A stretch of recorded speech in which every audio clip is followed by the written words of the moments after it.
کہ رسول اللہ صلی اللہ تعالی علیہ وسلم نے اس شخص کے خون کو رائے گاں قرار دے دیا۔ خون کو رائے گاں قرار دینے کا مفہوم یہ ہے کہ اس خون کا نہ کوئی قصاص ہے نہ اس کا کوئی تاوان ہے، اور جو کچھ ہو گیا ہے اس کو باقاعدہ برقرار رکھا گیا، اور یہ کہہ کر کے یہ جو کچھ ہوا ہے ٹھیک ہو گیا ہے، اب کوئی قصاص یا کوئی بدلہ یا کوئی تاوان وغیرہ جو ہے وہ نہیں ہے۔ اس حدیث پاک کی روشنی میں بھی یہ پتہ چلا، نمبر ایک یہ کہ رسول اللہ صلی اللہ تعالی علیہ وسلم کا جو گستاخ ہے، چاہے کلمہ پڑھنے والا ہو یا چاہے کافر ہو، چاہے کلمہ پڑھنے والا ہو چاہے کافر ہو، رسول اللہ صلی اللہ علیہ وسلم کا جو بے ادب اور گستاخ ہے اس کی سزا قتل ہے، اور اس کا خون رائے گاں ہے، اس کا نہ کوئی قصاص ہے، نہ کوئی اس کا تاوان ہے، نہ کوئی اس کا بدلہ ہے، نہ اس کے خون کا کوئی احترام ہے، نہ اس کے خون کی کوئی عزت ہے۔ سب سے پہلا مسئلہ تو یہ معلوم ہوا۔ دوسرے نمبر پہ ذرا اس بات پر غور فرمائیے کہ واجب القتل آدمی جو تھا، رسول اللہ صلی اللہ علیہ وسلم کی بے ادبی کا گناہ کر کے جو شخص واجب القتل ٹھہرا، وہ حضرت سیدنا ابو بکر صدیق رضی اللہ تعالیٰ عنہ کی بارگاہ میں پیش ہوا۔ حضرت ابو بکر صدیق رضی اللہ تعالیٰ عنہ نے اس کو قتل کیا؟ آپ نے اس کو قتل نہیں کیا، بلکہ اس سے اظہار بیزاری فرماتے ہوئے فرمایا کہ جس کا فیصلہ نبی کریم صلی اللہ علیہ وسلم فرما چکے ہوں، ابو بکر کی کیا مجال ہے کہ اس کا فیصلہ فرمائے، یہ کہہ کر آگے بھیج دیا، جس سے یہ پتہ چلا کہ جو شخص گستاخ رسول ہے، اگر گورنمنٹ اسلامی ہے، اسلامی حکومت ہے، اور اس کو امید ہے، اس کے بارے میں معلومات حاصل کرنے والے کو، اس کے بارے میں علم پانے والے کو اگر معلوم ہے کہ اسلامی گورنمنٹ جو ہے اس کو سزا دے دے گی، تو وہ اگر اس کو سزا نہیں دیتا تو جائز ہے اس کے لیے کہ وہ اس کو سزا نہ دے، بلکہ اس کے معاملے کو حکومت کے لیے چھوڑ دے۔ حضرت فاروق اعظم رضی اللہ تعالیٰ عنہ کے پاس جب یہ معاملہ پہنچا تو فاروق اعظم رضی اللہ تعالیٰ عنہ نے اس کو خود قتل کر دیا۔ آپ نے اس کا معاملہ جو آئندہ پر نہیں چھوڑا، حکومت پر نہیں چھوڑا، سرکار دو عالم صلی اللہ علیہ وسلم سے پوچھنے پر نہیں چھوڑا، سرکار کی بارگاہ سے استفسار کرنے پر نہیں چھوڑا کہ حضور کی بارگاہ سے پہلے پوچھیں، پھر سرکار جواب دیں تو پھر اس کو قتل کریں یا یہ کریں یا نہ کریں، بلکہ اس سے پہلے اس کا کام تمام کر دیا ہے، جس سے پتہ یہ چلا کہ اصل مسئلہ یہ ہے کہ گستاخ رسول کی اسلامی ملک کے اندر اگر کوئی مسلمان اطلاع پائے اور اس کو امید ہو کہ اسلامی حکومت جو ہے وہ اس کو سزا دے دے گی، تو وہ اس کو اپنے ہاتھ کے ساتھ قتل نہ کرے، تو اس کے قتل سے اپنے آپ کو بچا لینا اس کے لیے جائز ہے۔ لیکن اگر قتل کر دے تو یہ حضرت عمر فاروق اعظم رضی اللہ تعالیٰ عنہ کی سنت ہے، یہ بھی دو جائز امور میں سے ایک جائز ہے، یہ دو جائز طریقوں میں سے ایک جائز طریقہ ہے کہ اس کی گردن کاٹ دی جائے، اور جو شخص کسی گستاخ رسول کی گردن کو کاٹ دے،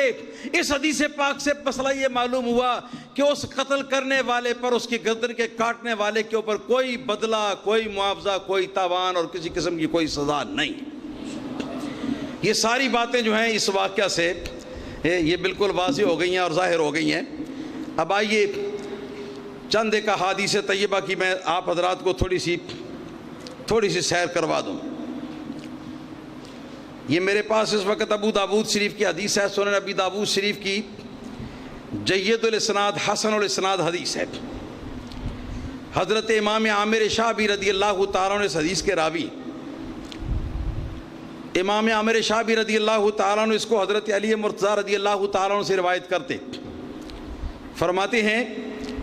کہ ان یہودیتاً کانت تشتم النبی صلی اللہ تعالیٰ علیہ وآلہ وسلم وتقع فیہ فخنقها رجل حتى ماتت فأطل رسول اللہ صلی اللہ تعالیٰ علیہ وسلم دمها۔ حدیث پاک کے الفاظ پورے ہوئے۔ مولا کائنات سیدنا علی مرتضیٰ شیر خدا رضی اللہ تعالیٰ عنہ ارشاد فرماتے کہ زمانہ نبی میں ایک یہودیہ عورت تھی، کون؟ بولو کون؟ مسلمان نہیں، یہودیہ، ایک یہودیہ عورت تھی جو کہ نبی کریم صلی اللہ تعالیٰ علیہ وسلم کی شان میں سب و شتم کرتی تھی اور رسول اللہ صلی اللہ علیہ وسلم کی برائیاں بیان کرتی تھی، نعوذ باللہ ثم نعوذ باللہ، فخنقھا رجل، تو ایک شخص نے اس کا گلا گھونٹ ڈالا، گلا اس کا ایک شخص نے گھونٹ دیا، حتیٰ ماتت، یہاں تک کہ وہ مر گئی، فَأَطَلَّ رسول اللہ صلی اللہ علیہ وسلم دمہا، تو رسول اللہ صلی اللہ علیہ وسلم نے اس کے خون کو رائے گاں قرار دیا کہ قاتل پر کوئی اس کا بدلہ، کوئی قصاص، کوئی تاوان نہیں ہے، جو انہوں نے کیا بالکل وہ ٹھیک کیا۔ اب اس میں ایک یہودیہ کا صاف طور پر لفظ آیا ہے،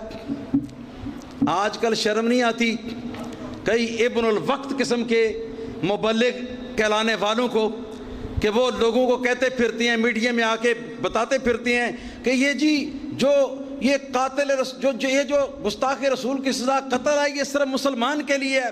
یہودی عیسائی یا کسی کافر کے لیے نہیں ہے۔ اس طرح کی صفائیاں دیتے پھرتے ہیں ان کو، تاکہ ان کے نزدیک عزیز ہو سکیں، ان کے نزدیک پیارے ہو سکیں۔ آج کل کے کئی ابن الوقت سکالر جو ہیں وہ اس قسم کی باتیں کرتے پھرتے ہیں۔ آپ بتائیں کہ ایک طرف اس قسم کے سکالروں کی یہ بات ہے اور دوسری طرف یہ حدیث نبی کی بات ہے، اب کس کو مانیں گے؟ سکالروں کی بات کو مانیں گے یا رسول اللہ کی حدیث کو مانیں گے؟ تو بحمدہ تعالی رسول اللہ صلی اللہ علیہ وسلم کی حدیث نے یہ ثابت کر دیا کہ یہ سزا جو ہے، سزائے موت اور سزائے قتل جو ہے گستاخ رسول کی، یہ نہ صرف مسلمان کے لیے ہے بلکہ یہ کافر، یہودیہ اور اہل کتاب کے لیے بھی ہے۔ دنیا کا کسی بھی مذہب اور کوئی بھی فرقہ ہو، اس کے ساتھ تعلق رکھنے والا آدمی اگر رسول اللہ صلی اللہ علیہ وسلم کی شان کے اندر گستاخی کرتا ہو تو اس کی یہی سزا ہے کہ اس کا سر تن سے جدا کیا جائے گا۔ یہ حدیث پاک اس سلسلے میں نص۔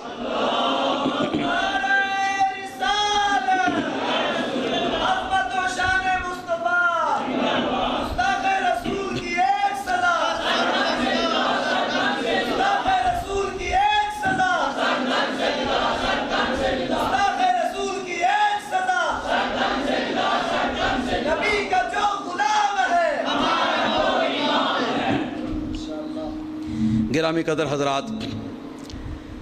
اب آئیے میں حدیث پاک سے آپ حضرات کو نبی کریم صلی اللہ علیہ وسلم کے ایک نابینا صحابی کا جذبہ ایمان دکھاؤں۔ یہ حدیث میرے سامنے جو ہے اس وقت یہ سنن ابی داود اور سنن نسائی کے اندر موجود ہے، دونوں کی جلد دوسری ہے۔ سیدنا عبداللہ بن عباس رضی اللہ تعالیٰ عنہما مشہور صحابی رسول صلی اللہ تعالیٰ علیہ وسلم رضی اللہ تعالیٰ عنہ اس کے راوی فرماتے ہیں، ان عاما کانت لہو ام ولد تشتم النبی صلی اللہ تعالیٰ علیہ وآلہ وسلم وتقع فیہ فینہاہا فلا تنتہی ویزجرہا فلا تنزجر۔ سیدنا عبداللہ بن عباس رضی اللہ تعالیٰ عنہما فرماتے ہیں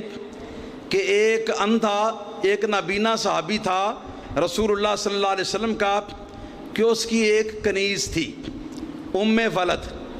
اس کی ایک کنیز ام ولد تھی اور تھی وہ یہودیہ۔ یہ بھی محدثین نے لکھا ہے اس کی تفصیل میں کہ وہ بھی یہودیہ تھی، اور حدیث کے الفاظ کے اندر بھی ایسے اشارے موجود ہیں کہ وہ مسلمان نہ تھی بلکہ وہ یہودیہ تھی، کیونکہ اس کا معمول تھا، اس کی عادت تھی، وہ رسول اللہ صلی اللہ تعالی وسلم کی شان کے اندر بے ادبیاں گستاخیاں کرتی تھی، یہودی تھی۔ وہ نبی کریم صلی اللہ علیہ وسلم کو گالی گلوچ کرتی تھی، نعوذ باللہ ثم نعوذ باللہ ثم نعوذ باللہ، اور حضور کی شان میں کیڑے نکالتی تھی۔ تو یہ نابینا صحابی جو اس کے مولا تھے، اس کے آقا تھے، یہ اس کو روکتے، فلا تنزجر، تو وہ نہ رکتی نہ باز آتی، ویزجرھا فلا تنزجر، اور اس کو ڈانٹ ڈپٹ کرتے مگر ان کی ڈانٹ ڈپٹ کا اس کے اوپر کوئی اثر نہ ہوتا۔ فلما كانت ذات لیلۃ جعلت تقع فی النبی صلی اللہ تعالی علیہ وآلہ وسلم وتشتمہ، چنانچہ ایک رات ایسا ہوا جس وقت یہ نابینا صحابی اپنے گھر میں اپنے ٹھکانے میں پہنچے تو اس یہودیہ ام ولد نے رسول اللہ صلی اللہ تعالی علیہ وسلم کی شان میں بے ادبیاں اور گستاخیاں کرنا شروع کی۔ فاخذ المغولا، فوضعه فی بطنها واتکا علیہا فقتلها۔ تو ان نابینا صحابی نے یہ کیا کہ پھوڑا پڑا ہوا تھا گھر میں، اس پھوڑے کو لیا، اٹھایا اور اس کا پھل اس کے پیٹ کے اوپر، اس کے سینے کے اوپر رکھا اور اس کے اوپر خود لاد گئے، اپنے وجود کو لاد دیا بوجھ ڈال کے، اس حد تک زور لگایا کہ یہاں تک کہ وہ عورت مر گئی۔ فقتلها، اس کو مار ڈالا، ختم کر دیا۔ فلما اصبح، صبح ہوئی، ذکر ذلک للنبی صلی اللہ تعالی علیہ وسلم، اس بات کا تذکرہ رسول اللہ صلی اللہ علیہ وسلم کے سامنے کیا گیا۔ فجمع الناس، رسول اللہ صلی اللہ علیہ وسلم نے لوگوں کو جمع کیا۔ فقال انشد فعل ما فعل لی علیہ حق الا قام، آپ نے ارشاد فرمایا کہ میں جس نے یہ کام کیا ہے،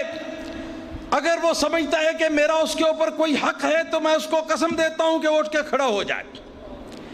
چنانچہ حدیث پاک کے الفاظ ہیں،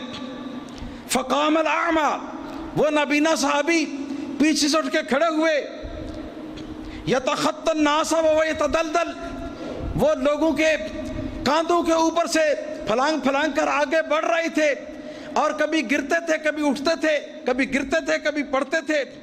حتیٰ قعد بین یدی النبی صلی اللہ تعالی علیہ وسلم، یہاں تک کہ رسول اللہ صلی اللہ علیہ وسلم کے بالکل قریب آ کر تو وہ بیٹھ گئے۔ فقال یا رسول اللہ صلی اللہ تعالی علیہ وسلم انا صاحبها، یا رسول اللہ صلی اللہ علیہ وسلم میں ہوں اس کا قاتل، میں ہوں اس کا قاتل۔ کانت تشتمک وتقع فیک، یہ سرکار کی گستاخیاں کرتی تھی، سرکار کی بے ادبیاں کرتی تھی۔ فانہاها فلا تنتہی، میں اس کو روکتا تھا، یہ باز نہیں آتی تھی۔ واسجرها فلا تنزجر، میں اس کی ڈانٹ ٹپٹ کرتا تھا مگر ڈانٹ ٹپٹ اس کے اوپر اثر نہیں ہوتا تھا ڈانٹ ٹپٹ کا۔ ولی من حسنان مثل اللؤلؤتین، حالانکہ اس ام ولدہ سے میری اولاد دو بیٹے بھی ہیں موتیوں جیسے، میرے دو موتیوں جیسے بیٹوں کی یہ ماں ہے۔ تو اس کے باوجود جب سرکار کی بارگاہ میں اس نے گستاخی کیا آج رات، تو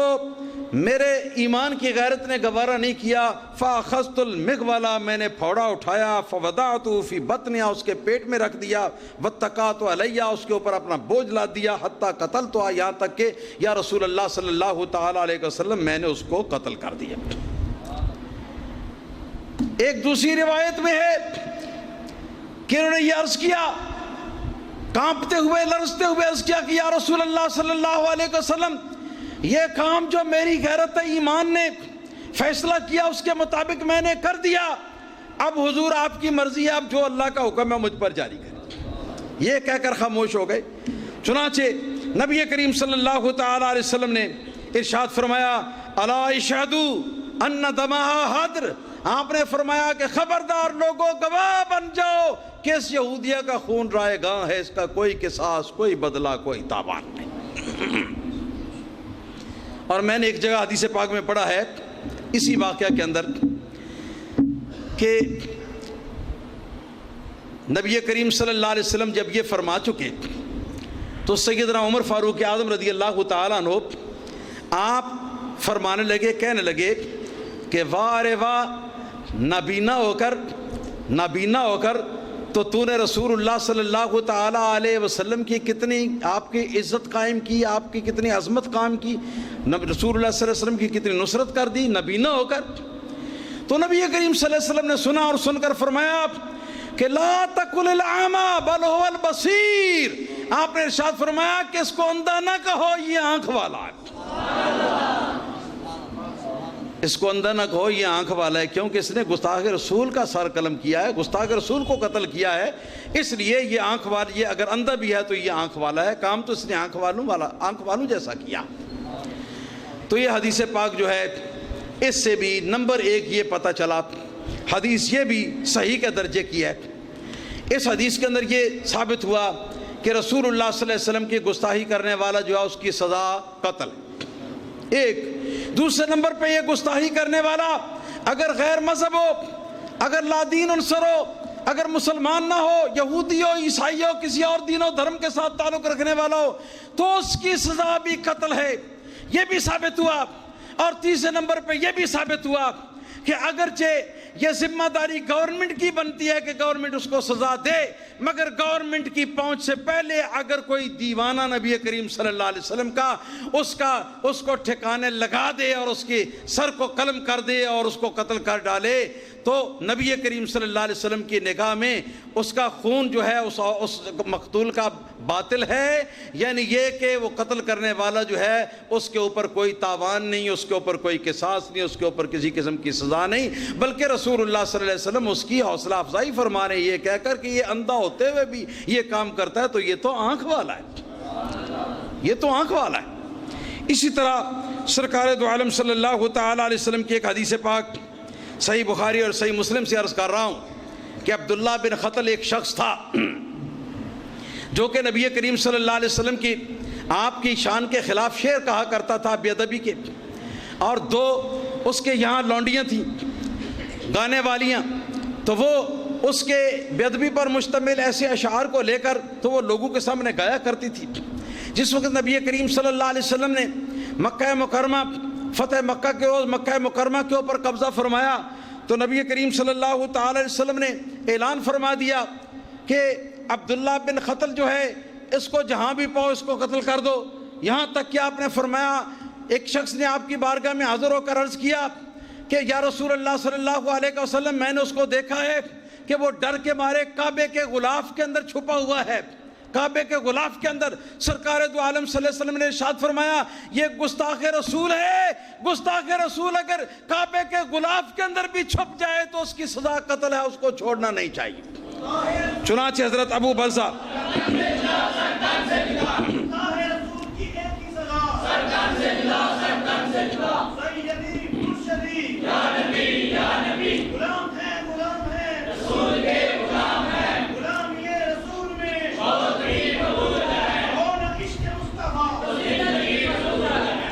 سرکار نے فرمایا اقتلوا، قتل کر دو اس کو۔ حضرت ابو برزہ رضی اللہ تعالیٰ عنہ ارشاد فرماتے ہیں، آپ فرماتے ہیں کہ اخرجت عبداللہ ابن خطل وهو متعلق باستار الكعبة فضربت عنقه بين الركن والمقام۔ حضرت ابو برزہ رضی اللہ تعالیٰ عنہ مشہور صحابی ہیں، آپ فرماتے ہیں کہ سرکار کی طرف سے حکم پا کر تو میں نے عبداللہ بن خطل کو کعبہ شریف کے غلاف کے اندر میں سے گھسیٹ کر باہر نکالا اور حجر اسود اور مقام ابراہیم علیہ السلام کے درمیان اس کو میں نے ذبح کر دیا۔ یہ ہے سزا، یہ حدیث پاک کی روشنی میں، نبی کریم صلی اللہ علیہ وسلم کی حدیث پاک کی روشنی میں، اور اس طرح کی اور بہت ساری احادیث ہیں، ہم کہاں تک بیان کریں اور کہاں تک ہم اس سلسلے کو پہنچائیں۔ بات کافی ہو چکی ہے، ٹائم بھی کافی ہو چکا ہے میرے دوستو، یہ بات بالکل واضح ہو چکی۔ ایک تو یہ کہ آج کل کے کئی دنیا دار قسم کے ابن الوقت قسم کے مفکر جو ہیں اور مبلغ جو ہیں وہ دو باتوں کے دعوے دار ہیں، اور ان دو باتوں کا دعویٰ کر کے انہوں نے امت مسلمہ کو بہکانے کی کوشش کی ہے۔ پہلا دعویٰ ان کا یہ ہے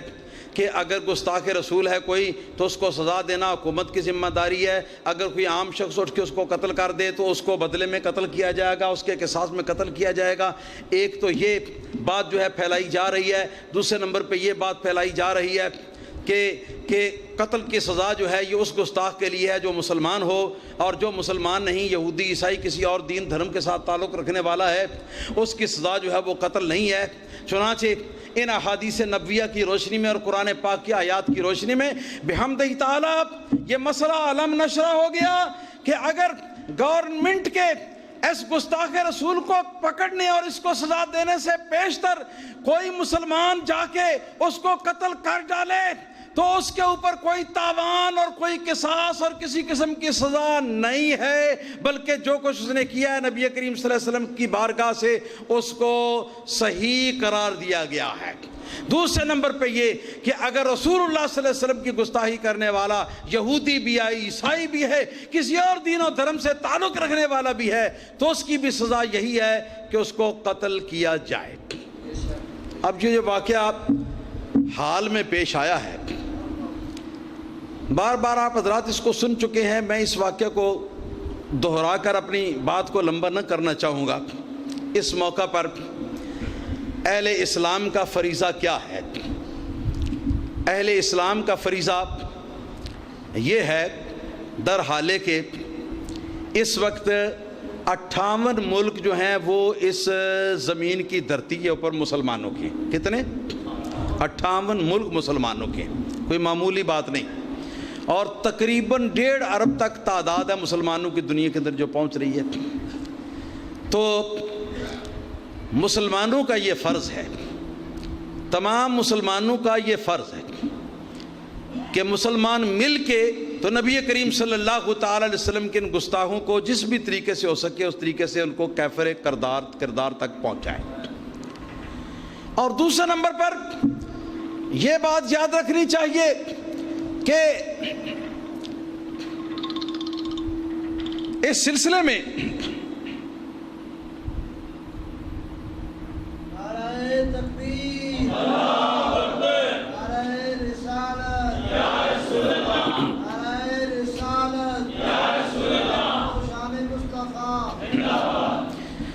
اس سلسلے میں جب بھی ہمیں ہزیمت اٹھانا پڑتی ہے،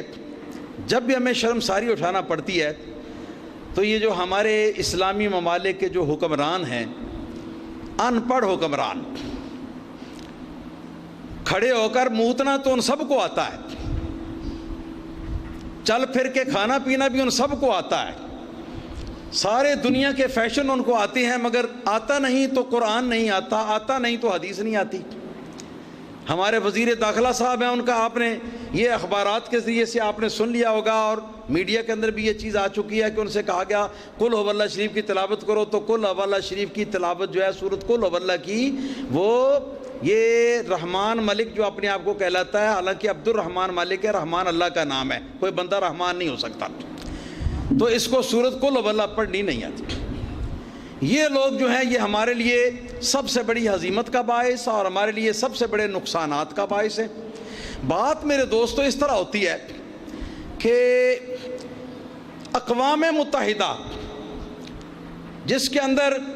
دنیا کے تقریباً سارے ممالک جو ہیں وہ شامل ہیں، ان کی بھی ایک اسمبلی ہے، سارے ملکوں کا ایک ایک حاکم یا حاکم کا نمائندہ جو ہے وہ اس کا جو ہے وہ رکن ہوتا ہے، اور وہ سارے مل بیٹھ کے تو وہ پوری دنیا کے لیے ایک قانون جو ہے وہ لکھتے ہیں، اور پھر کہتے ہیں کہ اس قانون کو پوری دنیا کے اندر پھیلایا جائے۔ وہاں ہندو بھی ہوتے ہیں، وہاں عیسائی بھی ہوتے ہیں، وہاں یہودی بھی ہوتے ہیں، اور بھی دین دھرم والے ہوتے ہیں، اور وہ سارے کے سارے جہاں ایسا قانون آیا کہ جس قانون کی روح سے ان کے دھرم پر چوٹ پڑتی ہے تو وہ فوراً بول اٹھتے ہیں کہ ہمارے دھرم کے یہ خلاف ہے، لہذا ہم اس کو پاس نہیں ہونے دیں گے۔ مگر جو مسلمان کہلانے والے ہیں ان کو تو الکوکو کا پتہ کوئی نہیں ہوتا دین کی، لہذا یہ آنکھیں بند کر کے وہیں سائن کر کے اس قانون کو پاس کر کے آ جاتے ہیں، حالانکہ وہ قانون جو ہے ہمارے مذہب کے خلاف ہوتا ہے، ہماری شریعت کے خلاف ہوتا ہے، ہمارے قرآن کے خلاف ہوتا ہے، ہماری حدیث کے خلاف ہوتا ہے۔ اصل بلا جو ہے وہ یہاں سے آ کے نازل ہوتی ہے، اور یہ لوگ اس حد تک ان کے اندر جا چکے ہیں، اس حد تک ان کے اندر جا چکے ہیں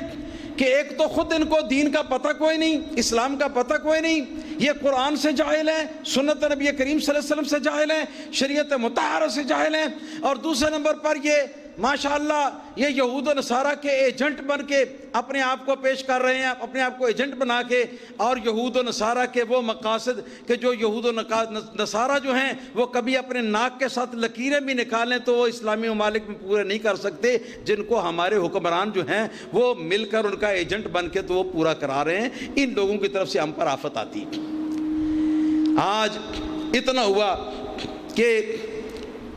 پرویز اشرف وزیر اعظم نے ایک جلسہ کر لیا، اس جلسے کے اندر اس کے بارے میں مذمت کا کچھ مضمون کہہ دیا، اور ہمارے صدر نے جا کے تو UN کے اندر جنرل اسمبلی کے اندر جا کے تو اس کے اوپر چند ایک الفاظ کہہ دیے، اور سمجھتے ہیں کہ ہم نے بہت بڑا تیر مار لیا ہے۔ کچھ بھی نہیں کیا، کچھ بھی نہیں کیا۔ ہم اس وقت تک ہمیں چین سے نہ بیٹھنا چاہیے جب تک کہ ہم لوگ اپنے حکمرانوں کو مجبور نہ کر دیں اس بات پر کہ یہ باقاعدہ طور پر UN کے قانون کے اندر یہ بات پاس نہ کرائیں کہ پیغمبر اسلام صلی اللہ تعالی علیہ وسلم کی توہین کی سزا قتل ہے۔ اس قانون کو پاس نہ کرا لیں جب تک اس قانون کو پاس کرائیں اور یہ قانون جو ہے یہ UN کے چارٹر کے اوپر آ جائے تو اس کے بعد پھر اس قانون کا ہم اجرا کرائیں پوری دنیا کے اندر، جہاں جہاں گستاخ اور بے ادب ہیں وہاں وہاں ان کا خاتمہ کیا جائے، وہاں وہاں ان کے سر کاٹے جائیں۔ یہ سارے کام جب تک نہ ہوں اس وقت تک ہمیں چین سے بیٹھنا نہ چاہیے۔ مگر ایک بات عرض کرتا ہوں، کچھ لوگوں کو بڑی تکلیف ہوئی ہے، میں ٹی وی نہیں دیکھتا ہوں، لیکن جس دن پاکستان کے اندر جمعہ کی چھٹی تھی اور احتجاج کرنے کے لیے سب کو کھلا چھوڑ دیا گیا تھا، اس دن شام کو میں نے ٹی وی تھوڑی دیر کے لیے بیٹھ کے دیکھا، یہ دیکھنے کے لیے کہ پاکستان میں توہین رسالت مآب صلی اللہ تعالیٰ علیہ وسلم کے سلسلے میں جو کچھ واقعات سرزد ہوئے ہیں ان کے ڈیفنس میں اور ان کے احتجاج میں کیا ہو۔ تو اس موقع پر کئی خبیث اور شیطان اینکرز جو ہیں ان کی زبان سے میں نے یہ الفاظ سنے، وہ ایک دوسرے کو بیٹھے ہوئے ہوتے ہیں نا تین تین چار چار مل کے، تو ایک دوسرے کو کہتا ہے کہ بھائی یہ بات سوچنے کی ہے کہ مسلمان تو پوری دنیا میں رہتے مگر یہ صرف پاکستان ہی میں اتنا غصہ کیوں اس بات کے اوپر؟ یہ ہمارے اینکر کہہ رہے ہیں، یہ بھی ان کے ایمان کی کمزوری ہے اور حقیقت میں اپنی اس قسم کی گفتگو سے وہ عاشقان رسول صلی اللہ علیہ وسلم کو بدنام کرنا چاہتے تھے۔ میں سمجھتا ہوں کہ اگر پوری دنیا کے اندر اس طرح کا احتجاج نہیں ہوا، پاکستان کے اندر اس طرح کا احتجاج ہوا ہے، تو یہ بات قابل مبارکباد ہے غلامان مصطفیٰ صلی اللہ علیہ وسلم کے لیے پاکستان کے اندر۔ یہ بات کوئی اعتراض کی بات نہیں ہے، یہ بات کوئی ایسی نہیں ہے جو عیبناک ہو، یہ بات کوئی ایسی نہیں ہے کہ جو ہمارے لیے شرمساری کا باعث ہو، بلکہ یہ بات ہمارے لیے خوشی کا باعث ہے کہ بفضلہ تعالی جتنا بڑا احتجاج ہم نے پاکستان کی زمین پر کیا، اتنا باقی روئے زمین کے مسلمان ممالک کے اندر کہیں اتنا بڑا احتجاج نہ ہوا۔ تو اس میں تو ہماری اور خوشی کی بات ہے، ہمارے لیے فخر کی بات ہے اس سلسلے کے اندر۔ تو ہمیں احتجاج کے دوران یہ کرنا چاہیے کہ احتجاج جتنی شدت کے ساتھ کرنا چاہیں آپ کریں، اور یہ بڑی مدت تک یہ احتجاج جو ہے جاری رہے گا، لیکن خدا کے لیے توڑ پھوڑ نہ کرنا ہوگی اور کسی کی ملکیت کو نقصان نہ پہنچانا ہوگا، کسی کی دکان کا دروازہ نہ توڑنا ہوگا، کسی بینک کو آگ نہ لگانا ہوگی۔ یہ سارے کام جو ہیں یہ آگے پہلے ہوئے ہیں، مگر ہم جانتے ہیں کہ یہ کن لوگوں نے کیے ہیں۔ یہ انہی لوگوں نے کیے ہیں کہ جن لوگوں کے جو بڑے تھے، جس وقت پاکستان بنا تھا تو اس وقت پاکستان بننے کے خلاف تھے، اور جن لوگوں کے بڑے کہا کرتے تھے کہ پاکستان تو بڑی چیز ہے، ابھی تک ماں نے کوئی ایسا بیٹا نہیں جنا جو پاکستان کی پے بھی بنا دے۔ جن لوگوں نے یہ کہا تھا اس قسم کے کانگریسی اور احراری قسم کے جو لوگ ہیں انہی کو پیروکار تھے، یہ وہابیت کے پیروکار تھے جن لوگوں نے یہ سارے کے سارے کارنامے انجام دیے ہیں اور مسلمانوں کے پر امن اور مسلمانوں کے پر خلوص احتجاج کو بدنام کرنے کی کوشش کی ہے۔ آئندہ کے لیے خیال کریں کہ یہ اکٹھے احتجاج کریں نہ، یہ اکٹھے اکٹھے کی بات نہ کریں۔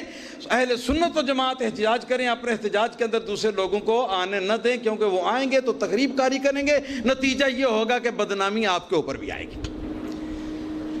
اور آخری بات جو آپ حضرات سے عرض کرنا چاہتا ہوں وہ یہ عرض کرنا چاہوں گا کہ ان کی اس گستاخی کا ایک جواب اس طریقے سے بھی ہے کہ ان کو ایک محمد مصطفیٰ صلی اللہ تعالیٰ علیہ وآلہ وسلم کی ذات بابرکات سے بغض دینا اور ان کی شان میں بے ادبی اور گستاخی کر دینا۔ اے کاش کہ ہر مسلمان اپنی شکل سے، اپنی صورت سے، اپنے لباس سے اور اپنی حیات قضائیہ سے، اپنے رہن سہن سے، اپنی عبادت سے، اپنے اعمال سے، اخلاق سے، کردار سے اپنے آپ کو محمد رسول اللہ صلی اللہ علیہ وسلم کا نمونہ بنا دے، اپنے آپ کو رسول اللہ صلی اللہ علیہ وسلم کی سنتوں کا نمونہ بنا دے۔